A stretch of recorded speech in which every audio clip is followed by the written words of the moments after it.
পিয়নি চোখ খুলে দেখে যে ওর দুইটা সার্ভেন্ট ওর সামনে দাঁড়িয়েছিল। অ্যান্ড দেন ও জিজ্ঞাসা করতে থাকে যে আমি কোথায়, অ্যান্ড আমরা সবাই হোয়াইট ড্রেস কেন পরে আছি, এটা কি আফটার লাইফ, আমি কি ফাইনালি মারা গিয়েছি? পিয়নি দেন রিগ্রেট করে বলতে থাকে যে আমি অনেক বেশি ট্রাভেলসাম এমপ্রেসে ছিলাম যে আমার দুইজন পোর সার্ভেন্টকেও আমার সাথে আসা লাগছে। একজন মেয়ে তখন বলে এটা আফটার লাইফ না ইউর ম্যাজেস্ট্রি, এটা আউটার প্লেস। এমপ্রেসের প্যালেসকে সিল করে দেওয়া হয়েছে আর আপনাকে ডিথ্রন, বাট তবুও আউটার প্লেসে আপনার র্যাঙ্কে সব থেকে বেশি হাইয়েস্ট। পিয়ানি তখন হাত পা ছুড়তে থাকে আর বলে যে আমি এমপারারকে বলছিলাম আমাকে ডিথ্রন করে দিতে, এন ও আমাকে অন্য কোথাও এনে লক করে দিয়েছে। মেয়েটা তখন বলতে থাকে যে ইউর ম্যাজেস্ট্রি আপনি একটু শান্ত হন, এন্ড আপনার এখন কিছু খেয়ে নেওয়া উচিত, আপনি অনেকদিন ধরে কিছু খান নাই। এন্ড পিয়ানিতে রাজি হয়ে যায়, নেক্সট সিনেও খেতে থাকে।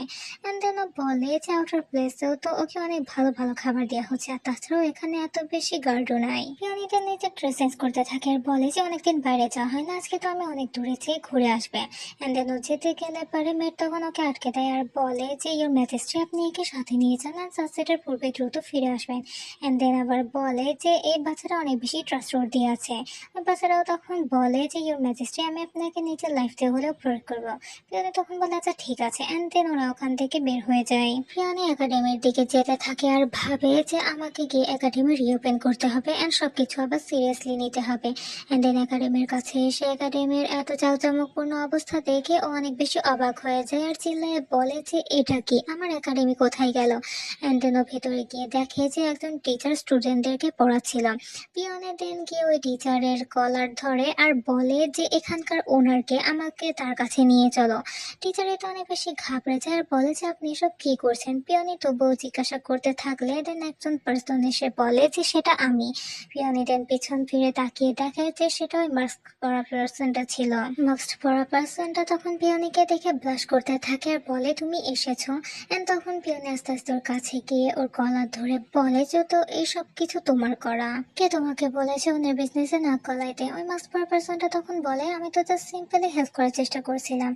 পিয়নি দেন ওখান থেকে আপসেট হয়ে চলে যেতে থাকে আর ওই পার্সনটার পেছন পেছনে আসতে থাকে। পিয়নি যেতে যেতে কান্না করতে থাকে আর ভাবে যে লাইফে এই প্রথমই তো আমি নিজে থেকে কিছু করেছিলাম, তাও কে এতটাই বাজে দেখতে ছিল। কেউ আমাকে বুঝতে পারে না, ওরা কেউই না। মাস্ক পরা পার্সনটা পিয়নের পেছন পেছন আসতে থাকলে মেয়েটা তখন নিজে তলোয়ার বের করে ওকে আটকাইতে যায়। ওই মাস্ক পরা পার্সনটা তখন নিজেকে ডিফেন্ড করে। এন্ড যখন ওই মেয়েটা বুঝতে পারে যে এটা আর কেউ না এম্পেরর নিজেই, তখন ও নিজে তলোয়ার ফেলে দেয় এন্ড বারবার ক্ষমা চাইতে থাকে।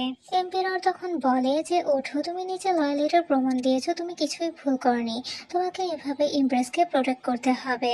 এন্ড দেন ও নিজের মাস্ক খুলে ফেলে দেয়। পিয়নি নিজের সামনে এম্পেররকে দেখে অনেক বেশি অবাক হয়ে যায় এন্ড চিল্লাইতে থাকে। এন্ড দেন বলে যে নো ওয়ান্ডার্স যে আমার সবকিছু এত বেশি ফ্যামিলিয়ার লাগছিল।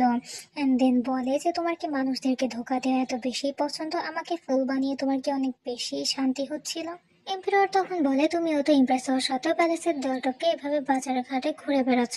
এন্ড দেন এই ব্যাপারটা নিয়ে ওরা ওখানে ঝগড়া করতে থাকে এন্ড তাতে ওখানে অনেক বেশি মানুষ জমা হয়ে যায়। ওদের কথা শুনে আশেপাশের মানুষজন ভাবতে থাকে যে ওদের হয়তো বা মাথা খারাপ হয়ে গেছে যে ওরা একে অপরকে কিং কুইন ভাবছে। এন্ড এম্পেরর তখন বলে যে তুমি ইমপ্রেস হওয়া সত্ত্বেও এম্পেররের এইভাবে ইনসাল্ট করতে পারো না। পিয়নি তখন বলে যে তোমার যদি পছন্দ না হয় তাহলে আমাকে প্যালেস থেকে বের করে দাও। এম্পেরর তখন যে পিয়নির হাত ধরে আর বলে যে বের করে দিব, আমি তোমাকে এই কথা বলার জন্য রিগ্রেট ফিল করিয়ে ছাড়বো। নেক্সট সিনে এম্পেরর পিয়নিকে এনে বেড়ে ফেলে দেয়। পিয়নি তখনও বলতে থাকে তুমি কি আমাকে এমপ্রেসের প্যালেসে বন্দি করে রাখো নাই? এম্পেরর তখন পিয়নির কাছে আসে আর বলতে থাকে যে বন্দি, আমি তো জাস্ট নিজের প্রেশিয়াস এমপ্রেসকে প্রোটেক্ট করার চেষ্টা করছি। এতদিন ধরে বারবার তোমার কাছে আসতে যাওয়ার সত্ত্বেও আমি পেশেন্সলি নিজেকে আটকে রেখেছি, তুমি কি তা জানো? পিয়নি তখন বলে যে তোমাকে নিজেকে আটকাইতে কে বলেছে? এম্পেরর তখন বলে আচ্ছা ঠিক আছে, তাহলে আজকে আমি কিছুতেই থামবো না। পিয়নি তখন বলে ও আচ্ছা। এন্ড দেন ও আবার আপসেট হয়ে কান্না করতে থাকে।